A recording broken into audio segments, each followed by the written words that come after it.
Joshua Hopkins is a music guy with a great baritone voice and a talent for acting on stage, most often in an elaborate costume.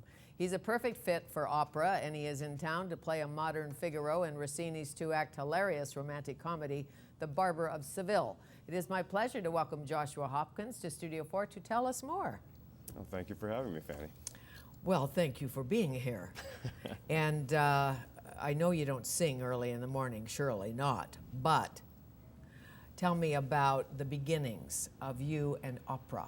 Where, why? Opera for me was something that I didn't really discover until university years. I grew up in Pembroke, Ontario, and there wasn't a lot of opera happening in that small town. Really? No. Had to go to Ottawa, did you? Lots of opera yeah. in Parliament. Yeah, I started studying training classically the year before I started university, so in '96. And actually, I did go to Ottawa to have some training there before my university auditions. And so for university, we had to learn, I think, 1 or 2 opera arias as part of the audition package. And so I started with a Papageno aria from the Magic Flute to use as one of my audition arias, which was in German, which was a language I really had no knowledge about. Das ist nicht gut. Yeah. Ja. And did a series of university auditions and ended up choosing McGill as my place of study.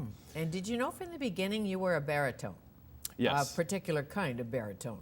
Well, I didn't know that there were particular kinds of baritones. So Okay, when I was baritone. Yeah, I just thought I have a lower voice. I don't think I'm a bass. I'm certainly not a tenor. So right in the middle, baritone seems to fit me quite nicely. And there are different kinds, aren't there? Isn't there like a lyric baritone or is a dramatic, a bass baritone? Absolutely. Yeah. Which very one are you? Different types. I'm a lyric baritone. A lyric baritone. Yeah. Because we hear about Helden tenors, and you think, what does that mean? They sing a lot of Wagner. I know Yeah. that. Absolutely. Is there a difference between a head voice and a chest voice when yes. you're training? Yes. What does that mean? Chest voice is very concentrated, as you would imagine, in the chest. So if we were singing something, let's say we were going from low to high in singing, and so if we wanted to use our chest voice, the idea of bringing that up into the sound is kind of a heavier, perhaps more labored sound.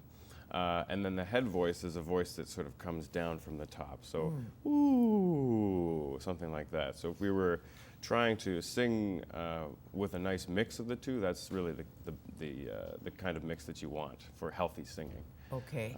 And so the higher we go in range in terms of singing, the more head voice we kind of want to mix in there. And because the voice is your instrument, you have to take good care of it. Oh, yes. Do you have a special doctor on call, ear, nose, and throat doctor, just in case?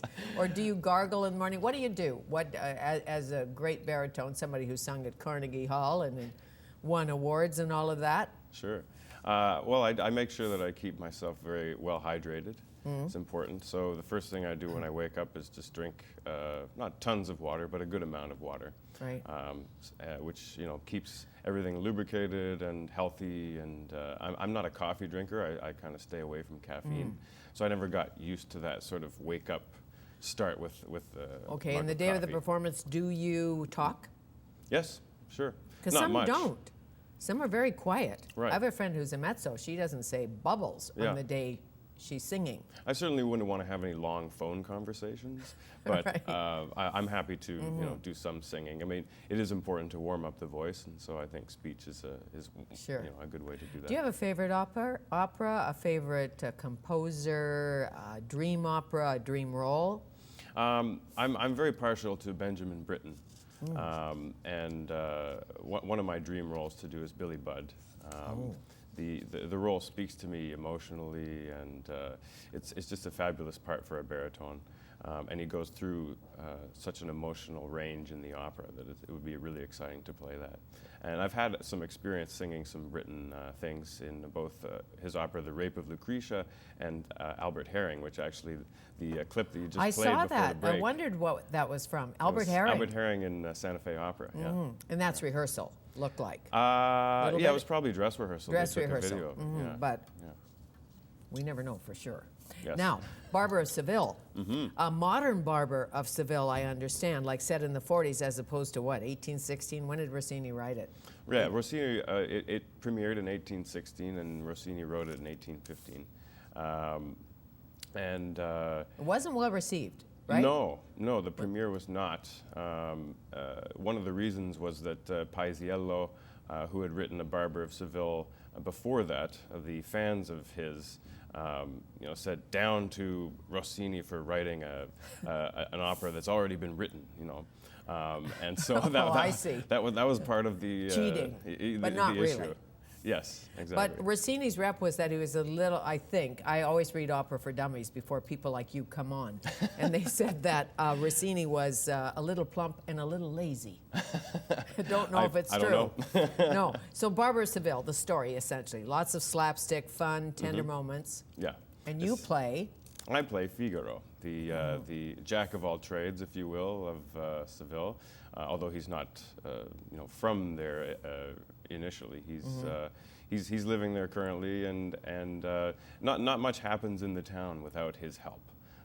He thumbs his nose at royalty and the people in charge, the upper class, and he tries to make his way through society by working as hard as he can, but also having so much fun while doing it. But in this case, he's a bit of a rascal, yes. But doesn't he help royalty? A little bit, fall in love or something? Isn't that the Barber of Seville? He helps the Count. I mean, he helps the people that he think will help him sort of move forward in society. Right. So, in the case of helping the Count fall in love with Rosina and get her hand in marriage, he sees an opportunity there to forward his position, thinking that, number one, he can get a lot of gold from the Count for helping him out with that these. too. Money is always very helpful. And then also, if we were to take it into the sequel to Barber of Seville, which is The Marriage of Figaro, he has a position at the Count's palace. So. Now, modern opera, and this one's set in 1940. Would it be considered, it's not a modern opera, that would be like a Nixon. Sure. So this is an ancient opera. Yes. That has been modernized. How about that? Yes. Is it true? Yes, because you're not a barber anymore. You're more like a hairdresser. I'm a hairdresser. Stylish hairdresser. Yeah, I mean the actual. We're sort of going for the feel of the 40s. It's not necessarily a specific year within the 40s, but it's set in a movie studio, and in a way, it's kind of like we never actually see any filming going on.